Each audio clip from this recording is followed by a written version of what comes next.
పరమ పావనమూర్తి అయినటువంటి అయ్యప్ప స్వామి యొక్క చరిత్ర పద్మపురాణంలో బ్రహ్మాండ పురాణంలోనూ చెప్పబడి ఉంది.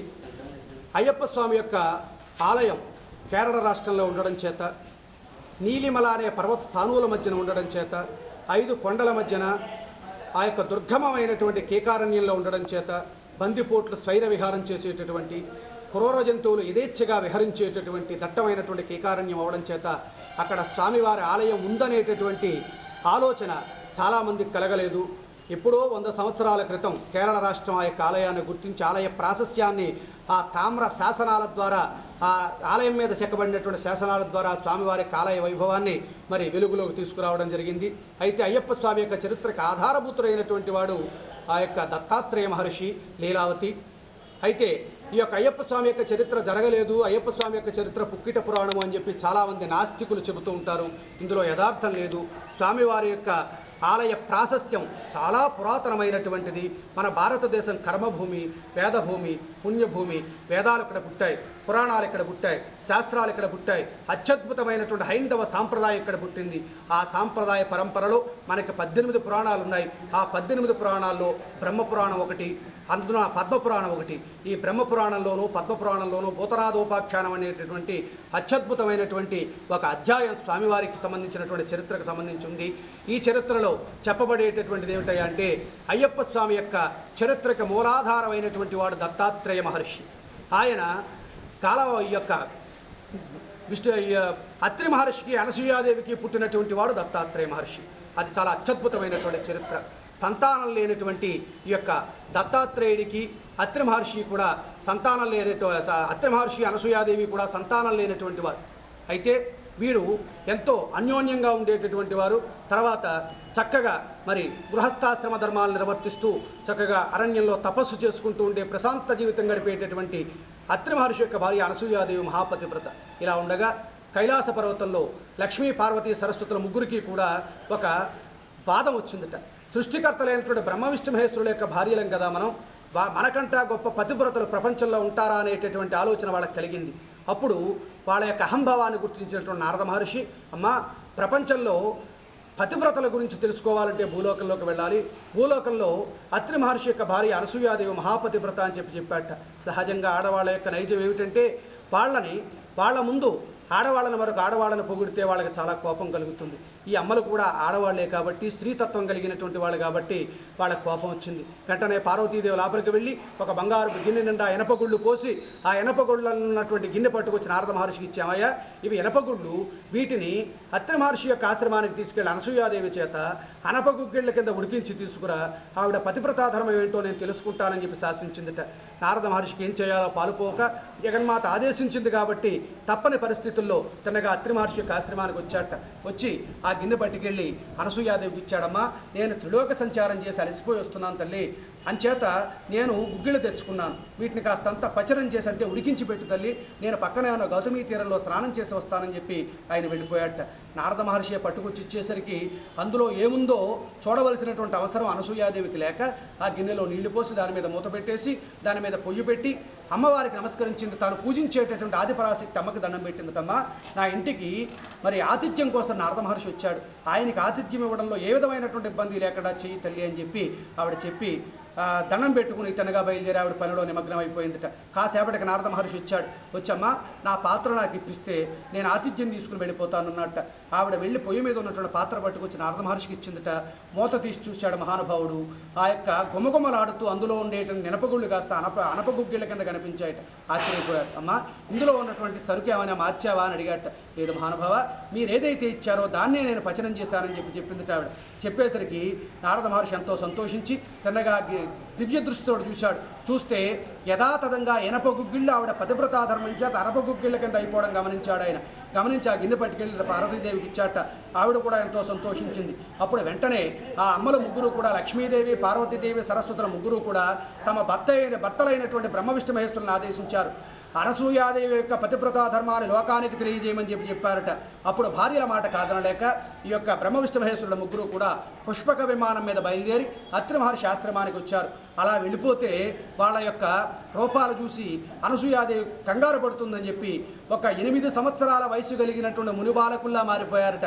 మారిపోయి చిన్నగా అత్రి మహర్షి ఆశ్రమం దగ్గరికి వెళ్ళి భవతి భిక్షాందేహి అని పిలిచారట. 3 కోకిలలు ఒక్కసారి పలికితే ఎంత మధురంగా ఉంటుందో అంత మధురంగా వినిపించిందట అనసూయాదేవికి. ఆవిడకి పిల్లలు లేరు, సంతానం లేదు కదా. ఎంతో సంతోషించి గబగబా బయటకు వచ్చి 3 పిల్లల్ని చూసి ఎంతో సంతోషించి లోపలికి తీసుకువెళ్ళి చక్కగా వాళ్ళ కాళ్ళు కడుక్కోవడానికి నీళ్ళు తాగడానికి మంచినీళ్ళు ఉచితాసనం మీద కూర్చోబెట్టిందట. బాబు మీకు భిక్ష ఏమిటి, భోజనం పెడతాను, పంచభక్ష పరమాలతో భోజనం చేసి పెడతాను, చక్కగా భోజనం చేసి వెళ్ళండి అని చెప్పి ఒక ఉత్తర క్షణంలో 15 నిమిషాల వ్యవధిలో ఆవిడ పతివ్రతా ధర్మంతో ఆ యొక్క పంచభక్ష ప్రమాణాలు సిద్ధం చేసిందట. వాళ్ళ 3 పీటల మీద కూర్చోబెట్టి వడ్డన చేయడానికి సిద్ధపడిందట. అప్పుడు ఆ బ్రహ్మ విష్ణు మహేశ్వరుల 3 కూడా ఆ బాలకుల రూపంలో ఉన్నారు. వాళ్ళలో ఉన్నటువంటి విష్ణుమూర్తి అన్నట్టమ్మా, మీరు భోజనం పెట్టడానికి, మేము భోజనం చేయడానికి మాకు ఏ విధమైనటువంటి అభ్యంతరం లేదు, మాకు ఒక షరతు ఉంది తల్లి, ఆ షరతు ప్రకారం మీరు భోజనం పెడితేనే మేము భోజనం చేస్తామన్నట్ట. సరే నాయన, పంచభక్ష ప్రమాణాలు సిద్ధం చేశాను, మీకు ఏం కావాలో అడగండి, ఉత్తర క్షణంలో సిద్ధం చేస్తాను, మీకు ఎలా కావాలంటే అలా పెడతానందట. అప్పుడు మధ్యలో ఉన్నటువంటి నారాయణమూర్తి అన్నట్ట, అమ్మా మీరు కోప్పడొద్దు, బాధపడొద్దు, ఆవేశపడొద్దు, మా యొక్క నియమం మీకు చెబుతున్నామంతే. మేము భోజనం చేసేటప్పుడు, మీరు భోజనం వడ్డించేటప్పుడు, మా భోజనం పూర్తయ్యేదాకా కూడా వివస్త్రగా ఒంటి మీద నూలుపోగు లేకుండా మీరు మాకు భోజనం పెట్టాలి తల్లి అని చెప్పి అడిగారట. అడిగేసరికి ఒక్కసారి ఒళ్ళు జలధరించింది అనసూయాదేవికి.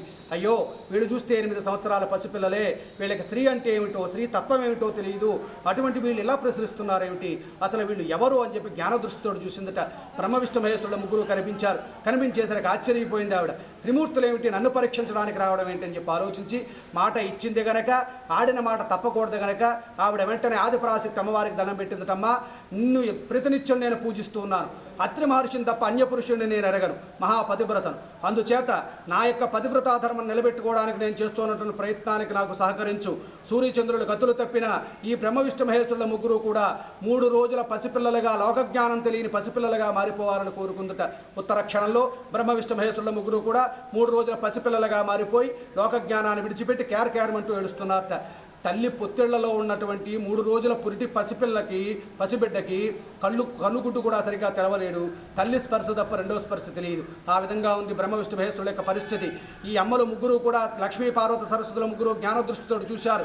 చూస్తే వాళ్ళకి చంటి పిల్లలు తప్ప ఎవరు కూడా కనిపించట్లేదు, భర్తలు కనిపించడం లేదు. అప్పుడు నారద మహర్షిని అడిగారు, అమ్మా మీరు అనసూయాదేవిని పరీక్షించమని పంపించారు కదా, పరీక్షించడానికి వెళ్ళారు 3 కూడా, పరీక్షింపబడ్డారు, పసిపల్లలుగా మారిపోయి ఆవిడ యొక్క ఒడిలో ఆడుకుంటున్నారు, మీరు వెళ్ళి చెంగుచాచి అడిగితే తప్ప మీ భర్తను అనసూయాదేవి ఇవ్వదు అని చెప్పేసరికి అనసూయ ఈ యొక్క అమ్మల 3 కూడా అహంకారాన్ని విడిచిపెట్టి నారచీరలు కట్టుకుని తిన్నగా బయలుదేరి అత్రి మహర్షి ఆశ్రమానికి వచ్చి చెంగుచాచి అమ్మ అనసూయాదేవి పతిభిక్ష పెట్టు తల్లి అని అడిగారట. వెంటనే అనసూయాదేవి గబగబా బయటకు వచ్చి ఆ 3 అమ్మల్ని కూడా కాళ్ళు కడిగిన ఎత్తి మీద జలుపులు లోపలికి తీసుకెళ్లి కూర్చోబెట్టి, అమ్మ నా యొక్క పతివ్రతా ధర్మాన్ని నిలబెట్టుకోవడానికి నేను ఈ ప్రయత్నం చేశాను తప్ప మీ భర్తల పట్ల నేను ఏ అపచారం చేయలేదు అని చెప్పి మళ్ళీ బ్రహ్మ విష్ణు మహేశ్వరుల 3 కూడా వాళ్ళ రూపాలు వాళ్ళకి ఇచ్చేసిందట. మొక్కించుకోవడమే కానీ మొక్కడం తెలియనటువంటి త్రిమూర్తులు 3 కూడా సాష్టాంగ నమస్కారం చేశారు అమ్మవారికి, అనసూయాదేవికి. అమ్మా తల్లి ప్రేమ ఎట్లా ఉంటుందో మాకు తెలియదు, మేము అమరులం, జరామరణాలు, చావు పుట్టుకలు లేనటువంటి వాళ్ళం, అటువంటి మాకు తల్లి ప్రేమ ఎట్లా ఉంటుందో తెలియజేశావు, నీకేం వరం కావాలో కోరుకో తల్లి అని చెప్పి అడిగారట. అడిగితే అయ్యా 16 నిమిషాల పాటు మిమ్మల్ని 3 కన్న బిడ్డలుగా నేను పొందినటువంటి ఆనందం, మాతృత్వ మమకారం ఏదైతే ఉందో దాన్ని నాకు శాశ్వతం చేయండి, మీ 3 అంశాలతో నాకు ఒక బిడ్డను ప్రసాదించండి అన్న తత్తరపాటుతో అడిగింది ఆవిడ. 3 బిడ్డలను అడగల, మీ 3 యొక్క అంశాలతో నాకు ఒక బిడ్డను ప్రసాదించమని కోరుకుంది. తదాస్తు అని చెప్పి బ్రహ్మ విష్ణు మహేశ్వరుడు వరమిచ్చి వారి భార్యలతో వాళ్ళ లోకాలకు వెళ్ళిపోయారట.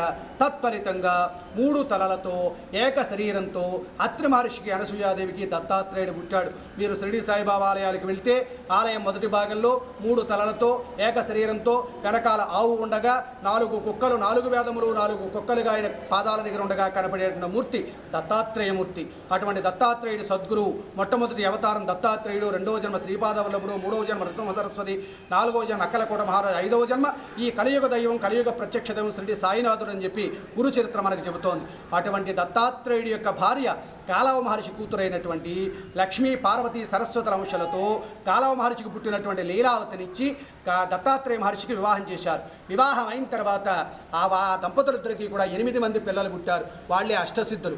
అడిమ, గరిమ, లగిమ, మహిమ, ఈసిత్వము, వసిత్వము, ప్రాకామ్యము, కామావసానం వచ్చి 8 మంది సిద్ధులు పుట్టారు వాళ్ళకి. ఆ 8 మంది సిద్ధులు పుట్టిన తర్వాత 2వ జన్మగా శ్రీపాదవల్లభుడిగా జన్మించాలి మహానుభావుడు దత్తాత్రేయుడు. తపస్సు చేసుకోవడానికి అరణ్యానికి వెళ్ళిపోతూ తన భార్య అయినటువంటి లీలావతిని కూడా రమ్మని పిలిస్తే అప్పటి వరకు మానవ సహజమైనటువంటి కోరికలతో ఈడేరుతూ ఉన్నటువంటి లీలావతి ఆ మానవ శరీరం మీద ఆ యొక్క స్వాంఛని చంపుకోలేక నేను రాను పట్టుమని 30 సంవత్సరాలు నిండలేదు, నేనేమిటి అరణ్యానికి రావడం ఏమిటి, నారచీరలు కట్టుకోవడం ఏమిటి, పళ్ళు తినడం ఏమిటి, దుంపలు తినడం ఏమిటి, నేను ఆ యొక్క వచ్చి చలిలో స్నానం చేస్తూ ఆ యొక్క పన్నశాలలో ఉంటూ నేను జీవించలేను, అంచేత మీరు కూడా వెళ్ళడానికి వీరు లేదు, మీ భార్యగా మీ పట్టమహిషిగా నేను శాసిస్తున్నాను, మీరు నాతోటే ఉండాలి అని శాసించిందిట.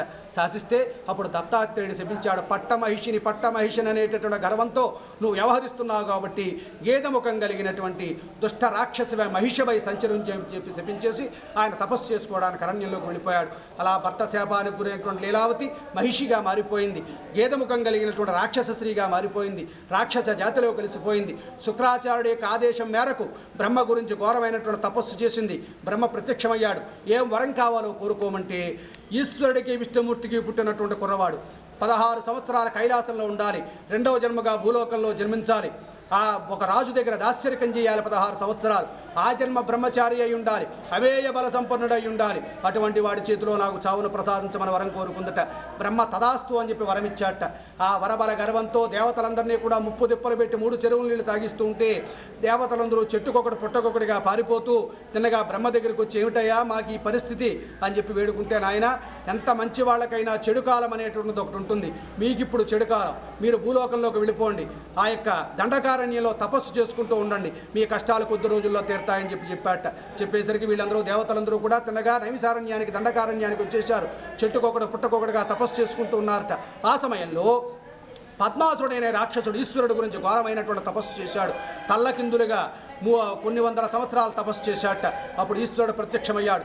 నీకేం వరం కావాలో కోరుకోవయ్యా అని అడిగాట. అడిగితే మహాదేవ చాలా సంతోషం, ప్రత్యక్షమయ్యావు, నాకు చావు లేకుండా వరం ఇయ్యన్నట్ట. ఇదేం పోయాకాలంరా మీకు, 100 సంవత్సరాలు తపస్సు చేసి ఎవడైనా ఐశ్వర్యం అడుగుతాడు, ధన సంపదలు అడుగుతారు, నువ్వేమిటి చావు లేకుండా వరం అడుగుతావు, బ్రహ్మ విష్ణు మహేశ్వరులు కూడా ఒకనాటికి మరణిస్తారు, అని చేత అది సాధ్యం కాదు, మరి ఏదైనా వరం కోరుకుంటే మహాదేవ ఆ వరం ఏమన్నట్టున్నావు కాబట్టి ఈ రోజు నుంచి నేను ఎవడని ఎత్తి మీద చేయబెడితే వాడు బూడిదైపోయేటట్టుగా వరం ఏమన్నట్ట. బ్రహ్మ తదాస్తు అని చెప్పి ఆ యొక్క పరమేశ్వరుడు తదాస్తు అని చెప్పి వరం ఇచ్చాట. అప్పుడు ఈ యొక్క రాక్షసుడి మనసులో ఒక దుష్ట బుద్ధి ప్రవేశించింది. దేవతలను రక్షించేసి బ్రహ్మ విష్ణు మహేశ్వరులే కదా, అందులో ఈశ్వరుడు నా ఎదురుగుండా ఉన్నాడు, అంచేత ఈశ్వరుని ఎత్తి మీద చేయబెడితే ఈశ్వరుడు ఖాళీ అయితే బ్రహ్మ విష్ణు మిగతా విష్ణుమూర్తిని ఈశ్వరుని ఖాళీ చేయడం చాలా తేలికని చెప్పి, మహాదేవ నువ్వు వరం ఇచ్చావు చాలా సంతోషమయ్యా, ఇన్ని వందల సంవత్సరాల నుంచి తపస్సు చేస్తే ప్రత్యక్షమయ్యా, వరం ఇచ్చావు చాలా సంతోషం, నువ్వు ఇచ్చిన వరం పనిచేస్తుందో పనిచేయదో చూద్దామంటే ఇక్కడ నరుడు అన్నవాడు ఎవడు కనపట్టం లేదు, ఒకవేళ నువ్వు వెళ్ళిపోయిన తర్వాత ఈ వరం పని చేయకపోతే మళ్ళీ ఇన్ని వందల సంవత్సరాలు నేను తపస్సు చేయాలి, అని చేత క్షమించి ఒక్కసారి తలకాయ ఉంచితే నేను ఎత్తిమీద చేయబెడతానయ్యా, వరం పనిచేస్తుందో లేదో చూస్తాను అన్నట్ట. ఈశ్వరుడు అంతటి వాడు తుల్లిపడ్డాడు. అయోగ్యుడికి వరం ఇవ్వకూడదు, అనవసరంగా వరం ఇచ్చామే, ఆపదల పాలయ్యమని చెప్పి ఎంతో బాధపడ్డాడు ఆయన. అయితే తాను మరణిస్తాననేటటువంటి బాధ పరమేశ్వరుడికి లేదు. ఆయన పొట్టలో ఉన్నాయి మొత్తం 3 లోకాలు కూడా. ఈశ్వరుడు నశిస్తే ప్రపంచం అంతా నాశనం అయిపోతుంది. ప్రపంచాన్ని రక్షించడం కోసం పరిగెట్టడం మొదలుపెట్టాట. ఆయన వైకుంఠంలోకి వెళ్ళాడు, బ్రహ్మలోకంలోకి వెళ్ళాడు, ఇంద్రలోకంలోకి వెళ్ళాడు, ఎక్కడికి వెళ్ళా వీడు విడిచిపెట్టడం లేదు, వెనకాల వస్తూనే ఉన్నాడు, ఆగు పరమేశ్వర అంటాను. చిన్నగా భూలోకంలోకి వచ్చేశాడు మహాదేవుడు. వచ్చి నైమిసారణ్యంలో రుద్రాక్ష చెట్టు ఎక్కువ ఒక రుద్రాక్షరాయిలో దాక్కున్నట్టు అంతలా ఈశ్వరుడు కూడా. అప్పుడు అక్కడ ప్రత్యక్షమయ్యాడు జగన్మోహనాకారుడైనటువంటి విష్ణుమూర్తి.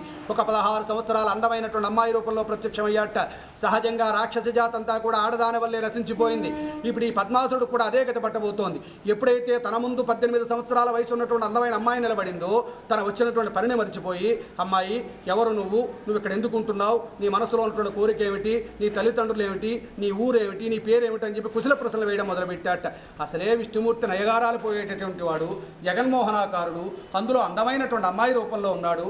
నయగారాలు పోతూనే నీ వనకన్యని, వనంలోనే ఉంటాను, నా యుద్ధంలో నాట్యంలో నాతో సమానంగా నాట్యం చేసి నన్ను జయించగలిగినటువంటి వాడిని పెళ్లి చేసుకుంటానని చెప్పి శపథం చేశాను అన్నట్ట. ఆయన యొక్క అందానికి ముగ్ధుడైనటువంటి పద్మాసురుడు, నేను నాట్యంలో చాలా ప్రవేశం ఉంది, నా అంత గొప్పవాడు లేడు, ఇప్పుడే ప్రశాంతంగా పరమేశ్వరుడి వరం పొంది వస్తున్నాను, నేను ఎవరిని ఎత్తి మీద చేయబెడితే వాడు బూడిదైపోతాడు, అంచేత నాకంటా గొప్పవాడు ప్రపంచంలో లేడు, నాట్యంలో కూడా నేను నేర్పరనే, అంచేత మన ఇద్దరు నాట్యం చేద్దాం రమ్మని చెప్పాట. విష్ణుమూర్తి వీడి చేత నాట్యం చేయించాడు. రమారమి ఒక 30-40 నిమిషాలు నాట్యం చేసేసరికి వీడి ఒళ్ళు అలిసిపోయింది ఈ యొక్క పద్మాసురుడిది. అప్పుడు ఒక నాట్యభంగిమలో విష్ణుమూర్తి 2 చేతులు కలిపి నెత్తి మీద పెట్టుకున్నట్ట. ఇది కూడా నాట్యంలో ఒక భాగం కదా అని వీడు కూడా 2 చేతులు కలిపి నెత్తి మీద పెట్టుకున్నాడు. వీడు వరం అడిగేటప్పుడు ఈశ్వరుని అడ్జస్ట్మెంట్ అడగలేదు. అయ్యా నేను తలకాయ నొప్పి వచ్చినప్పుడు తలంటుకునేటప్పుడు నెత్తి మీద చేయబెట్టుకుంటాను కదా, ఈ వరం నాకు పనిచేయకుండా ఉండాలని వీడు అడగలేదు. ఈశ్వరుడు యొక్క వాక్ అమోఘమైంది కాబట్టి ఎప్పుడైతే రెండు చేతులు కలిపి నెత్తి మీద పెట్టుకున్నాడో ఈశ్వర వర ప్రభావం చేత దీపావళి టపాకాయ పేలినట్టు పేలి భస్మమై భస్మరాశిగా మారిపోయాట. పద్మాసుడు కాస్త భస్మాసుడు అయిపోయాట. అప్పుడు చెట్టు మించి కిందికి దిగాడు ఈశ్వరుడు. ఇంకా విష్ణుమూర్తి మోహిని రూపంలోనే ఉన్నాడు, ఈశ్వరుడు మోహన రూపంలో ఉన్నాడు. ఇద్దరు ఒకరినొకరు మోహపూరితంగా చూసుకున్నారట. ఇద్దరు కళ్ళ నుంచి రెండు కాంతి రేఖలట్ల మధ్యలో కలిశాయి. ఆ యొక్క ఒక జ్యోతి వెలిగిందట. ఆ జ్యోతి భూమి మీదకి వచ్చాగింది. ఆ యొక్క జ్యోతి నుంచి 3 రోజుల పసిపిల్లవాడు పుట్టాట. కుర్రాడు కేరకేరమని ఏడుస్తుంటే తుల్లిపడ్డారు విష్ణుమూర్తి ఈశ్వరుడు కూడా. జరిగిందంతా గ్రహించారు. ధర్మాన్ని శాసించడానికి, మహిషి సంహారం జరగడానికి శివకేశవుల యొక్క పుత్రుడిగా మన యొక్క ఇచ్ఛాశక్తిగా ఈ కుర్రవాడు పుట్టాడు కాబట్టి, ధర్మాన్ని శాసించడానికి పుట్టాడు కాబట్టి ధర్మశాస్త్రాన్ని పేరు పెట్టారట. ఈ కుర్రవాడిని తీసుకెళ్లి కైలాసపురంలో త్వరలో పార్వతీదేవి పెంపకానికి ఇచ్చారు. ఈ చరిత్ర జరిగినటువంటిది తూర్పుగోదావరి జిల్లా, ఆంధ్రప్రదేశ్లో ఉన్నటువంటి తూర్పుగోదావరి జిల్లాలో ఉన్నటువంటి రావులపారానికి అతి సమీపంలో ఉన్నటువంటి రాలి గ్రామంలో జరిగింది అని చెప్పి పద్మపురాణం చెబుతోంది మనకి. ఈ రాలిలో జగన్మోహిని కేశవ స్వామి యొక్క విష్ణుమూర్తి యొక్క విష్ణుమూర్తి మోహిని రూపంలో ఉన్నటువంటి రూపము, విష్ణుమూర్తి యొక్క రూపము జగన్మోహిని కేశవ స్వామిగా రాలిలో మాత్రమే ప్రపంచం మొత్తం మీద స్వామివారి ఆలయం ఉంది. దానికి ఉదాహరణ విష్ణు పాదోద్భవీం గంగామని చెప్పి మీకు అక్కడ చూసినట్టయితే ఆ యొక్క కేశవస్వామి వారి యొక్క కుడికాలి బొటకని వేలి నుంచి నీళ్లు ఇప్పటికీ కూడా కారుతూ ఉంటాయి. విష్ణు పాదం నుంచి గంగం పుట్టిందని శాస్త్రం. అని చేత ఆ యొక్క ఉదాహరణ ఉంది. స్వామికి కోతవేటు దూరంలో స్వామి దృష్టికి అందే విధంగా ఈశ్వరుడు యొక్క మోహన రూపమైనటువంటి ఆలయం ఉంది. ఆ శివకేశవుల యొక్క దృష్టి మధ్యనే హరిహరపుత్రుడు అయ్యప్ప స్వామి వారు జన్మించాడని, ఇక్కడి నుంచే కైలాసానికి తీసుకువెళ్లారని ఆ యొక్క పద్మపురాణం మనకు చెబుతోంది. పార్వతీదేవి కైలాసంలో 16 సంవత్సరాలు పెంచి పెద్ద చేసింది. పూర్ణ పుష్కల అనేటువంటి 2 అమ్మాయిలు ఇచ్చి పెళ్లి చేశారు.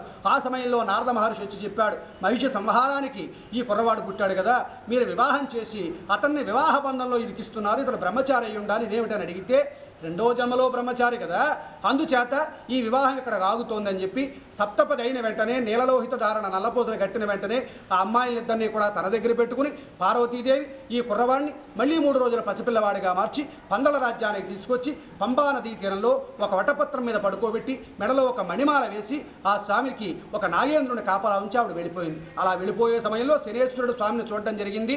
మానవ లక్షణాలు స్వామికి అక్కడ వచ్చాయి. ఆ కుర్రవాడు ఏడుస్తూ ఉంటే అటుగా వెళ్తూ ఉన్న పందల రాజశేఖరుడు ఈ కుర్రవాడిని చూశాడు. చూసి చేతుల్లోకి తీసుకుని ఈ కుర్రవాడు ఎవరు అని ఆశ్చర్యపోతూ ఉండగా అగస్త్య మహర్షి అక్కడికి వచ్చాడు. వచ్చి, నాయనా ఈ కుర్రవాడి పేరు మణికంఠుడని పేరు పెడుతున్నాను, ఈ కుర్రవాడిని చక్కగా పెంచి పెద్ద చేయి, ఈ కుర్రవాడి వల్ల నీ యొక్క వంశానికి కీర్తి కలుగుతుంది, ప్రస్తుతానికి నేను ఇంతే చెబుతున్నాను అని చెప్పేసి ఆయన వెళ్ళిపోయాడు. వెంటనే ఆ కుర్రవాడిని ఎంతో అపురూపంగా తీసుకెళ్లి తన భార్యకి ఇచ్చాట. ఆవిడ కూడా ఎంతో సంతోషించింది. మహారాజుకి సంతానం లేదు పాపం, ఆ కుర్రవాడు అపురూపంగా పెంచుతున్నారు. ఈ కుర్రవాడు వచ్చినటువంటి వేళా విశేషం చేత వాళ్ళకు కొడుకు కూడా పుట్టాడు. ఆ కుర్రవాడిని ఈ కుర్రవాడిని ఎంతో అపురూపంగా పెంచారు, గురుకులంలో వేశారు. 16 సంవత్సరాలు వచ్చేనాటికి గురు శుశ్రూషలో ఏకసంధాగ్రాహి అంటే ఒక్కసారి విన్న వెంటనే మళ్ళీ అప్పచెప్పేయగలగడం, అంత చక్కని ఏకసంధాగ్రాహిగా ఉండి అయ్యప్ప స్వామివారు, ఈ యొక్క మణికంఠ స్వామివారు ఈ సమస్త విద్యల్ని కూడా నేర్చుకోవడం జరిగింది. గురువుగారి దగ్గర నుంచి తిరిగి ఆ యొక్క రాజధానికి వచ్చేస్తూ, నగరానికి వచ్చేస్తూ మాటలు రానటువంటి గురువుగారు అబ్బాయికి మాటల్ని చూపుని ప్రసాదించి తన జన్మరహస్యాన్ని ఎవరికి చెప్పవద్దని గురువుగారి దగ్గర మాట తీసుకుని గురుదక్షిణగా ఆ గురుపుత్రుడికి మాటలను ప్రసాదించి చూపును ప్రసాదించి తినగా బయలుదేరి పందల రాజ్యంలోకి వచ్చాడు. ఎంతో అందంగా, ఎంతో సుందరంగా, తనకంటా ఎత్తుగా, ఎంతో అత్యద్భుతమైనటువంటి శక్తి సంపన్నుడైనటువంటి ఆ యొక్క మణికంఠుడిని చూసినటువంటి రాజశేఖరుడు పొంగిపోయాడు. యువరాజ పట్టాభిషేకం చేయడానికి నిర్ణయం చేశాడు. మహామంత్రికి అది నచ్చలేదు.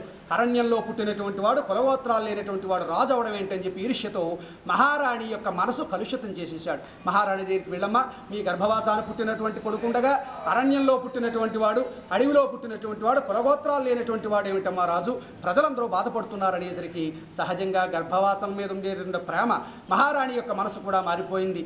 తనకి శిరోబాధ వచ్చినట్టుగా, ఆ శిరోబాధ తగ్గాలంటే పులిపాలు తేవలసిందిగా ఆ యొక్క మణికంఠుణ్ణి పులిపాల కోసం పంపించడం జరిగింది అరణ్యంలోకి. ఆ పులిపాల కోసం అరణ్యానికి ప్రవేశించాడు. పులిపాల కోసం అరణ్యానికి రావడం కేవలం ఒక నాటకం మాత్రమే. అక్కడే మహిషి సంహారానికి తెరలేచింది. అప్పటి వరకు చెట్టుకొకడు పుట్టకొకడిగా ఉన్నటువంటి చల్లాచెదురుగా ఉన్నటువంటి దేవతలందరూ కూడా అక్కడ సమీకరణ చెందారు. అయ్యప్ప ఆ యొక్క మణికంఠ స్వామి దగ్గరికి వచ్చారు. స్వామి, మహిషి సంహారం చేయడానికి భూలోకంలోకి వచ్చావు, నువ్వు గతాన్ని మర్చిపోయావా అని చెప్పి ఆయన గతమంతా తెలియజేశారు.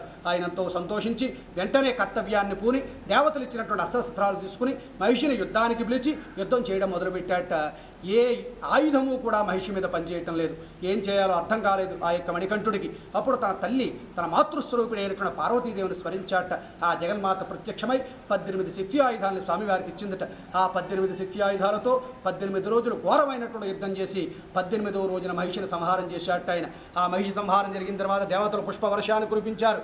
ఆ యొక్క మహిషి శరీరంలో ఒక అందమైనటువంటి అమ్మాయి ప్రత్యక్షమైంది. మొట్టమొదటి జన్మ లీలావతి, రెండవ జన్మ మహిషి, మూడవ జన్మలో 16 సంవత్సరాల యవ్వనవతి అయినటువంటి అమ్మాయి. ఆ అమ్మాయి పేరే మాలికాపురత్తమ్మ. గంధర్వ కన్యల సాంప్రదాయం ప్రకారం వయసు వచ్చిన వెంటనే ఏ అమ్మాయి అయితే పరపురుషుని చూస్తుందో అతన్నే వివాహం చేసుకోవాలని సాంప్రదాయం. ఆ యొక్క మాలికాపురత్తమ్మగా ఉన్నటువంటి లీలావతి అయ్యప్ప స్వామి వారిని కోరింది, అయ్యా నన్ను పెళ్లి చేసుకుని నన్ను తరింపజేయమని చెప్పి.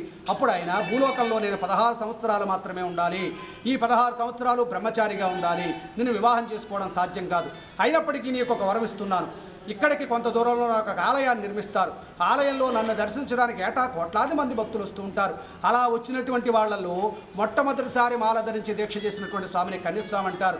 ఆ కన్యస్వామిని ఏ సంవత్సరం అయితే రాకుండా ఉంటారో ఆ సంవత్సరం నేను పెళ్లి చేసుకుంటాను, అప్పటిదాకా నా ఆలయానికి దిగువ భాగంలో నీకు ఒక ఆలయాన్ని నిర్మిస్తారు, ఆలయంలో కొలువై ఉండని చెప్పి ఆవిడకి వరం ఇచ్చి అక్కడ ప్రత్యక్షమైనటువంటి దేవతలందరినీ కూడా పులుల మందలుగా మార్చుకుని తినగా బయలుదేరి 12 రాజ్యాల్లోకి వస్తూ ఉన్నట్ట. వస్తూ ఉండేసరికి ఈ వార్త తెలిసినటువంటి ఈ యొక్క ప్రజలు, మంత్రి, రాజు, రాణి మొత్తం అందరూ కూడా పొలిమేరలో స్వామివారికి ఎదురొచ్చి ఆయన కాళ్ళ మీద పడి మా యొక్క అపరాధాలు మన్నించమని వేడుకున్నారట. రాజశేఖరుడు అయ్యా అని, అతని యొక్క భార్య అప్ప అని ఎంతో అపురూపంగా ఆర్తిగా పిలిచారట. అయ్యా అన్న అప్ప అన్న తండ్రి అని అర్థము. మన బిడ్డను మనం తండ్రి అని పిలుస్తాం, నాన్న అని పిలుస్తాం, ముద్దుగా పిలుస్తాం. వాళ్ళు కూడా అలాగే పిలిచారు. కాలక్రమేణా ఆ యొక్క నామమే వాళ్ళు పిలిచినటువంటి పిలిపే అయ్యప్ప అనేటటువంటి నామంగా రూపాంతరం చెందింది. తన యొక్క జన్మ వృత్తాంతాన్ని తల్లిదండ్రులకు చెప్పి భూలోకంలో నా యొక్క అవతారం పరిసమాప్తం అయిపోయింది. అయితే 16 సంవత్సరాలు పెంచినప్పుడు మీకు గర్భవాస దుఃఖాన్ని కలిగించకూడదు, అందుచేత మీకు ఒక వరం ఇస్తున్నాను, ఇక్కడి నుంచి ఈ యొక్క క్షురిక ఈ బాణాన్ని వదిలిపెడతాను, ఈ బాణం ఎక్కడైతే ఆగుతుందో అక్కడ నాకు ఒక ఆలయాన్ని నిర్మించండి, ఆలయంలో నా యొక్క పంచలోహ విగ్రహాన్ని పరశురాముడి చేత ప్రాణ ప్రతిష్టాపన చేయించండి అని చెప్పి ఆ యొక్క బాణాన్ని వదిలిపెట్టి ఆయన కైలాసానికి దేవతలందరినీ తీసుకుని వెళ్ళిపోయాట. అలా ఆయన వదిలిపెట్టినటువంటి బాణం ఈవేళ శబరిమలలో స్వామివారిని మనం దర్శనం చేసుకునేటటువంటి శబరిమల పరిసర ప్రాంతాల్లో ఆగిందిట. అక్కడ మయబ్రహ్మను తీసుకొచ్చి స్వామివారికి అత్యద్భుతమైనటువంటి దేవాలయాన్ని నిర్మించారు. ఆ ఆలయంలో స్వామివారికి పంచలోహ విగ్రహాన్ని ప్రతిష్ఠించారు. స్వామివారి ఆలయానికి ముందు అమ్మవారిచ్చినటువంటి 18 శక్తి ఆయుధాలు నిరర్ధకం కాకూడదు, భక్తులకి అవి రక్షణ కవచాలు కావాలని చెప్పి అమ్మవారిచ్చినటువంటి 18 శక్తి ఆయుధాలని 18 మెట్లుగా మార్చారు స్వామివారి ఆలయం ముందు. ఆ 18 మెట్ల మీద అయ్యప్ప స్వామివారు ఒక్కొక్క మెట్టు మీద ఒక్కొక్క రూపంతో కొలువై ఉంటారట. ఆ విధంగా శబరిమలలో ఎన్నో సంవత్సరాల క్రితం, అంటే రమారమి మనకి 4 యుగాలు ఉన్నాయి, 4 యుగాలు కలిపి 43 లక్షల సంవత్సరాలు. ఇప్పుడు మనం ఉండే కలియుగం 4,32,000 సంవత్సరాలు. స్వామివారి యొక్క చరిత్ర కృతయుగంలో జరిగిందంటే 40 లక్షల సంవత్సరాల క్రితం స్వామివారి యొక్క చరిత్ర జరిగిందని చెప్పి పద్మపురాణం, బ్రహ్మాండ పురాణం మనకు చెబుతూ ఉన్నాయి.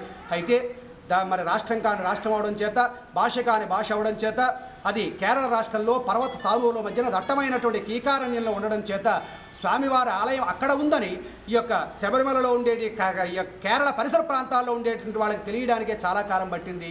ఈ ఆంధ్రప్రదేశ్ పరిసర ప్రాంతాలకు చేరడానికి ఇంకా ఎక్కువ సమయం పట్టింది. ఇది అయ్యప్ప స్వామి యొక్క సంగ్రహ చరిత్ర పద్మపురాణంలో, బ్రహ్మాండ పురాణంలో, భూతనాథోపాఖ్యానంలో సుస్పష్టంగా చెప్పబడినటువంటి సజీవ చరిత్ర. ఇది అందులో ఎంతమాత్రం సందేహం లేదు. అటువంటి పరమ పావనమూర్తి అయినటువంటి అయ్యప్ప స్వామి మరి భక్తుల కలియుగంలో భక్తుల యొక్క కోరికలు తీర్చేటటువంటి కొంగు బంగారం, భక్తుల్ని ఒక నియమనిష్టలతో కూడినటువంటి ఒక నియమబద్ధత కలిగినటువంటి జీవితాన్ని భక్తులకు ఇచ్చేటటువంటి మహత్తరమైనటువంటి దీక్ష అయ్యప్ప స్వామి యొక్క దీక్ష. చెడ్డ అలవాట్లకు బానిసైనటువంటి వాళ్ళు కానీ, కష్టాలకు లోనైనటువంటి వాళ్ళు కానీ, ఇష్టకామ్యార్థ సిద్ధి కోసం, అంటే మన మనసులో ఉన్నటువంటి కోరికలు తీరడం కోసం కానీ అయ్యప్ప స్వామి యొక్క మాల ధరించి ఎన్నో లక్షలాది మంది భక్తులు అయ్యప్ప స్వామి యొక్క అనుగ్రహం వల్ల పునీతులైనటువంటి వాళ్ళు ఉన్నారు. ఒకసారి నుంచి 18 మాల వేస్తే కన్యస్వామి అంటారు, రెండోసారి మాల వేస్తే మరి కత్తిస్వామి అంటారు, మూడోసారి మాల వేస్తే గంటస్వామి అంటారు, నాలుగోసారి మాల వేస్తేనేమో గురుస్వామి అంటారు. ఆ విధంగా ఈ వర్గీకరణ ఉంది దీంట్లో. 18 సంవత్సరాల వరకు కూడా 18 సంవత్సరాలు మాల వేసినటువంటి వాళ్ళు ముముక్షువులు అవుతారు. మహర్షులతోటి సమానం. ఈవేళ వశిష్ఠ, కశ్యప, గౌతమాది మహర్షులు ఎంతోమంది ఉన్నారు. వాళ్లతోటి సమానమైనటువంటి ప్రతిపత్తి కలిగినటువంటి వాళ్ళు అవుతారు ఈ 18 సంవత్సరాలు మాల ధరించినటువంటి వాళ్ళు. అటువంటి మహర్షులు, అటువంటి మహానుభావులు 18 సంవత్సరాల నుంచి 36 సంవత్సరాల వరకు మాల ధరించినటువంటి ఎంతోమంది మహితాత్మజుల మహానుభావులు గురుస్వాములుగా ఆంధ్రదేశం నలుచెరుగులా ఉన్నారు. వాళ్ళ యొక్క ఆధ్వర్యంలో, వాళ్ళ యొక్క శిక్షణలో వాళ్ళు గురుస్వాములుగా ఎంచుకుని ఎన్నో మంది, కోట్లాది మంది భక్తులు అయ్యప్ప స్వామి యొక్క దీక్ష 40 రోజుల దీక్ష చేస్తూ, 40 రోజులు కూడా ఒంటిపూట భోజనం చేస్తూ, నేల మీద పడుకుంటూ, నల్లని బట్టలు ధరిస్తూ, మాల ధరించి ఐహిక సుఖాలన్నీ కూడా వదులుకుని, కాళ్ళకు జోళ్ళు లేకుండా, ఏ విధమైనటువంటి ఆచ్ఛాదన లేకుండా, ఏ విధమైనటువంటి సుఖాలు సంతోషాలు లేకుండా నేల మీద పడుకుంటూ అయ్యప్ప స్వామియే సర్వస్వామిని భావిస్తూ దీక్ష చేస్తూ అయ్యప్ప స్వామి యొక్క దర్శనానికి వెళ్తూ ఉన్నారు. స్వాకారోచ్చార మాత్రేణ శ్వాకారం దీప్యదేముదే మకారంత శివం ప్రోక్త వికారం శక్తి హృయతే అని చెప్పి స్వామియే శరణం అనేటటువంటి పదానికి అత్యద్భుతమైనటువంటి ఒక వివరణ ఉంది. ఆ యొక్క శరణం అనే స్వామియే అనే స్వా అనేటటువంటి పదం మనలో ఉండేటటువంటి ఈ యొక్క ఆత్మలో ఉండేటటువంటి జ్యోతిని వెలగజేస్తుందట. స్వా అనేటటువంటి పదాన్ని పలికేసరికి ఆ యొక్క మా అనేటటువంటి పదం ఈశ్వరుడి యొక్క ప్రతిరూపం. స్వా అనేటటువంటి పదాన్ని పలికినప్పుడు మనలో ఉండేటటువంటి ఒక అద్భుతమైన ఆత్మజ్యోతి వెలుగుతుంది. మా అనేటటువంటి శబ్దాన్ని పలికినప్పుడు మనలో ఉండేటువంటి అంతఃకరణలో ఉండేటువంటి శత్రువులందరూ కూడా నశించిపోతారు. శరణం అనేటటువంటి పదాన్ని పలికినప్పుడు ఆ అత్యద్భుతమైనటువంటి స్వామి పాదాల యందు మనకి చక్కని ఒక ఆధ్యాత్మికమైనటువంటి భావన కలిగి స్వామి యందు మనం మనసు లగ్నం అవుతుంది. ఇది స్వామియే శరణం అనేటటువంటి పదాన్ని పలకడంలో ఉండేటువంటి అంతరార్థం. స్వామియే శరణం అనేటువంటి తారక మంత్రం శ్రీరామ శ్రీరామ శ్రీరామ అని 3 సార్లు అంటే 1001 సార్లు రామనామాన్ని జపించినట్టు అవుతుందని చెప్పి వామకేశ్వర తంత్రంలో సాక్షాత్తు పరమేశ్వరుడు పార్వతీదేవికి చెప్పినటువంటి వృత్తాంతం మనకి తెలుసు. ఆ రామనామ తారక మంత్రం ఎంత గొప్పదో స్వామియే శరణం అనేటటువంటి పదం భక్తులందరికీ కూడా అంత శక్తిని, అంత యోగ్యతని, అంత ద్విగుణీకృతమైనటువంటి ఆత్మశక్తిని ప్రసాదిస్తుంది. అందుకే మాల ధరించిందిలగాయితూ ఇరుముడి కట్టి స్వామివారికి ఇరుముడిని సమర్పించి మళ్ళీ తిరిగి ఇంటికొచ్చి దీపారాధన చేసుకునే వరకు కూడా ప్రతి మాలధారి అయినటువంటి భక్తుడు కూడా స్వామియే శరణం, స్వామియే శరణం, స్వామియే శరణం అనేటటువంటి పదాన్ని విడిచిపెట్టకుండా జపిస్తూ ఉంటారు. చాలా చక్కని దీక్ష చేస్తూ ఉంటారు. ఇక స్వామివారి యొక్క దీక్షలో నల్లని దుస్తులు ధరించడానికి గల కారణం ఏమిటయా అంటే అయ్యప్ప స్వామికి శనేశ్వరుడు వరమిచ్చి ఉన్నాడు. ఏమనంటే, అయ్యా నీ మాల ధరించినటువంటి నీ భక్తులు నీ దీక్షాకాలంలో నా యొక్క నల్లని బట్టలు ధరిస్తే ఎలినాటి శని దోషం వాళ్ళకి లేకుండా చేస్తానని ఆయన వరమిచ్చాడు. అందుచేత శనికి ప్రీతి అయినటువంటి నల్లని బట్టలు ధరిస్తారు. అది నల్లని బట్టలు ధరించడం గల అంతరార్థం. ఈ విధంగా ముముక్షువులై ఐహిక సుఖాలను వదులుకుని ఆ యొక్క 40 రోజులు కూడా చక్కని దీక్ష చేసి అయ్యప్ప స్వామి యొక్క దర్శన భాగ్యాన్ని పొంది అలౌకికమైనటువంటి ఆనందాన్ని పొంది అయ్యప్ప స్వామి యొక్క ఆశీస్సుల వల్ల కోరినటువంటి కోరికలన్నీ కూడా తీర్చుకుని కష్టాల కడల నుంచి బయటకు వచ్చి అయ్యప్ప స్వామి యొక్క పాదాల చెంత పునీతులైనటువంటి కొన్ని కోట్ల మంది భక్తుల యొక్క ఆర్తిని తీర్చడం కోసం అనపర్తి గ్రామంలో 1981వ సంవత్సరంలో శంకుస్థాపన గావింపబడి 82వ సంవత్సరంలో ప్రతిష్ఠింపబడినటువంటి అయ్యప్ప స్వామి ఆలయానికి 18 మెట్లు లేక అది ఒక లోటుగా భావించి అందున ఆ యొక్క ఆలయం దిగువ భాగంలో ఉండి రహదారి కంటా దిగువలో ఉండి వర్షాలు వచ్చినప్పుడు ఆలయం మునిగిపోతూ ఉండడం వల్ల దాన్ని మళ్ళీ పునఃప్రతిష్ఠ చేయాలనే సంకల్పంతో 16వ తేదీ 2011వ సంవత్సరంలో మళ్ళీ ఆలయానికి పునః శంకుస్థాపన చేసి అత్యద్భుతంగా ఆలయాన్ని నిర్మించబోతూ ఉన్నారు. స్వామివారి యొక్క 18 మెట్ల పావన 18 మెట్లని నిర్మించబోతూ ఉన్నారు.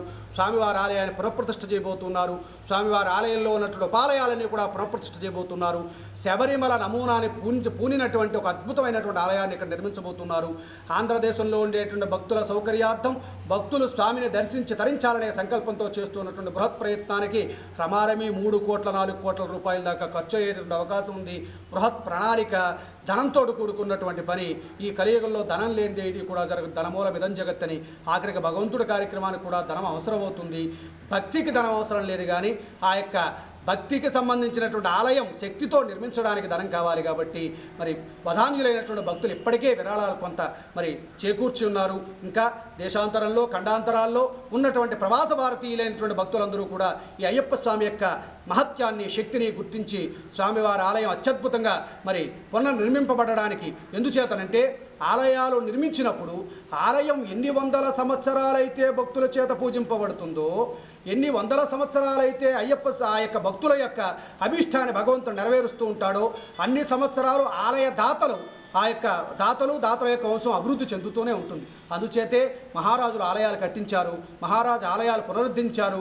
ఆలయాల్ని పునరుద్ధరించడం, ఆలయాలు కట్టడం అంటే ఒక అశ్వమేధ యాగంతో సమానం, ఒక రాజసూయాగంతో సమానం, ఒక బృహత్తరమైనటువంటి అన్నదానంతో సమానం. అందుచేత ఇటువంటి దానాలన్నీ ఇచ్చి ఎన్ని దానాలు చేస్తే వచ్చేటువంటి ఫలితం ఒక ఆలయాన్ని కట్టించడం వల్ల వస్తుందట. అందుచేత ఒకరు చేయడం కంట 10 మంది చేస్తే దాని యొక్క ఫలితం ఇతోధికంగా ఉంటుంది. అంచేత వధాన్యులైనటువంటి దాతలందరూ కూడా మరి దేశంలో ఉన్నటువంటి దాతలు మరి ఇక్కడ ఉండేటటువంటి ధనాన్ని మరి ఖండాంతరాల్లో దేశాంతరాల్లో ఉన్నటువంటి దాతలందరూ కూడా మరి ఆ యొక్క విరాళాలు చెక్కుల రూపంలోనూ స్వామివారికి డాలర్స్ రూపంలోనూ స్వామివారికి విరాళాలు అందజేసి స్వామివారి ఆలయం అత్యంత వైభవంగా పునఃప్రతిష్ఠ గావించడానికి మీ వంతు సహకారం అందించి మీ గోత్రనామములతో ఆలయం ఉన్నంతకాలం స్వామి భక్తుల్ని అనుగ్రహించినంతకాలం కూడా మీ వంశము మీరు అందరూ కూడా సుఖశాంతులతో మరి ఆ యొక్క ధనధాన్యాదులతో ఏ లోటు లేకుండా సుఖ సంతోషాలతో ఉండడానికి తగినటువంటి అవకాశాన్ని అయ్యప్ప స్వామి కల్పిస్తున్నాడు. ఈ అవకాశాన్ని వీరందరూ కూడా సద్వినియోగం చేసుకుని స్వామివారి ఆలయానికి ఇతోధికంగా సహకరించవలసిందిగా కోరుతున్నాం. స్వామియే శరణమయ్య.